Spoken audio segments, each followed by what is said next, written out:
Hello guys, the next principle subordination of individual interest to general interest. Fayol suggest कर रहा है यहाँ पर एम्प्लॉयज़ को। हो सकता है कंपनी किसी अच्छी कंडीशन में ना हो, मॉनेटरी चैलेंज को फेस कर रही हो, सारे के सारी फैसिलिटीज़ आपके लिए प्रोवाइड ना करा पा रही हो, कुछ एक महीने में साल के किसी एक पार्ट में ये एक दिक्कत सामने आ सकती है किसी भी कंपनी के, इसमें कोई नई बात नहीं है, है ना। तो एम्प्लॉयज़ को अपने जो इंडिविजुअल इंटरेस्ट हैं उनको छोड़कर जनरल इंटरेस्ट की तरफ ज़्यादा कोशिश करें कि वो काम करें। मतलब क्या है कि कोई भी एक एम्प्लॉय अगर अपॉइंट हुआ है तो सभी ये कोशिश करते हैं कि एक सेटिस्फैक्ट्री सैलरी हो, उनकी पोस्ट अच्छी हो, अथॉरिटी हो वर्क प्लेस में, है ना, और सिक्योरिटी फील करें और सेटिस्फाई रहें सभी तरह से, है ना। कंपनी ने जो जो पैकेजेस सेट किए हैं वो कंपनी उस पर चलती रहे लगातार और उन्हें वो मिलता रहे, राइट। लेकिन कभी कंडीशन ख़राब भी हो सकती है और कभी जो है कुछ बुरा फील भी करना पड़ सकता है कंपनी को, किसी भी मॉनेटरी चैलेंज से गुजरना पड़ सकता है, ठीक है। अगर ये भी नहीं है फिर भी जब एक एम्प्लॉय वर्क करने बैठता है तो वो अपने इंडिविजुअल इंटरेस्ट को पूरा करने के लिए ना बैठे, ऑर्गेनाइजेशनल गोल, कॉमन गोल की तरफ ध्यान देकर काम करे कि पूरी कंपनी को फ़ायदा होने वाला है मेरी वजह से या पूरी कंपनी को नुकसान होने वाला है मेरी वजह से, कि मेरे महीने के महीने सैलरी आ जाती है, मुझे बाकी किसी चीज़ से कोई मतलब नहीं है, है ना। नुकसान हो रहा है कंपनी को होने दो, मुझे क्या मतलब है, मुझे तो सैलरी मिल जाएगी या मैं लड़ झगड़ के ले लूँगी सैलरी।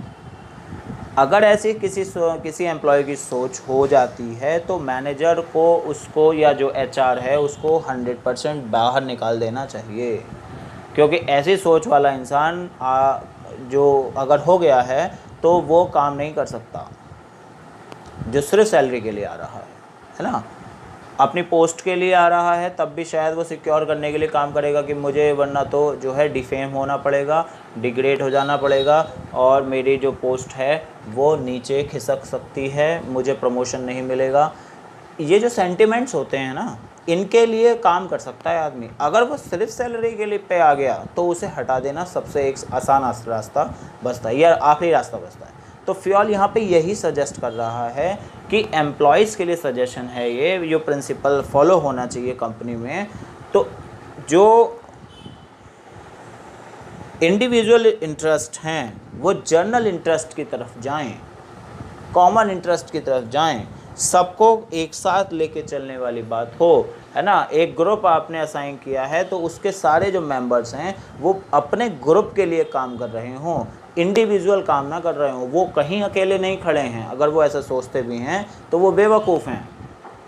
किसी भी ऑर्गेनाइजेशन के अंदर कहीं भी किसी भी वर्क प्लेस में आप सोचते हैं कि मैं अकेला खड़ा हूँ तो आपसे बड़ा गधा टाइप का कोई व्यक्ति नहीं है, क्योंकि आप नहीं खड़े हो सकते हैं। आप एक ग्रुप में ही हैं, आप एक उस ऑर्गेनाइजेशन का हिस्सा ही हैं।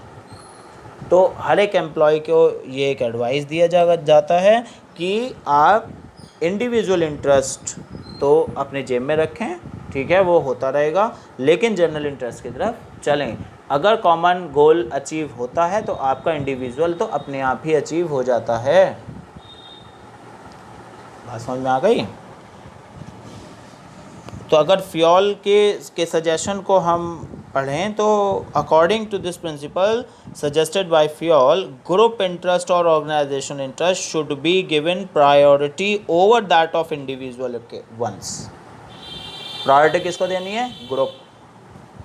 किसको देनी है प्रायोरिटी? ग्रुप को देनी है। Each and every organisation possess some objectives and targets to be achieved, right. ये जो फ्योल की लैंग्वेज है उसने जब लिखना शुरू किया होगा तो इस सेंटेंस में लिखा है इसको, राइट। समझ में आ गया? सबऑर्डिनेशन, ठीक है। कभी आप भी की भी इच्छा है, आप कहीं जॉब में जाना चाहते हैं या आप अपना बिजनेस करेंगे तो आपके यहाँ एम्प्लॉय होंगे या आप किसी के यहाँ पर एम्प्लॉय होंगे, तो इस बात को वाकई में अपनी जेब में रख के लेके जाना कि आपके एफर्ट्स सिर्फ आप पर असर नहीं डाल रहे हैं, पूरी कंपनी पर डाल रहे हैं, है ना। आप अच्छा करते हैं तो सभी को फ़ायदा होने वाला है, पूरी ऑर्गेनाइजेशन को फ़ायदा होने वाला है, तो आपको ऑटोमेटिकली मिलने वाला है उसका result, right. Thank you very much.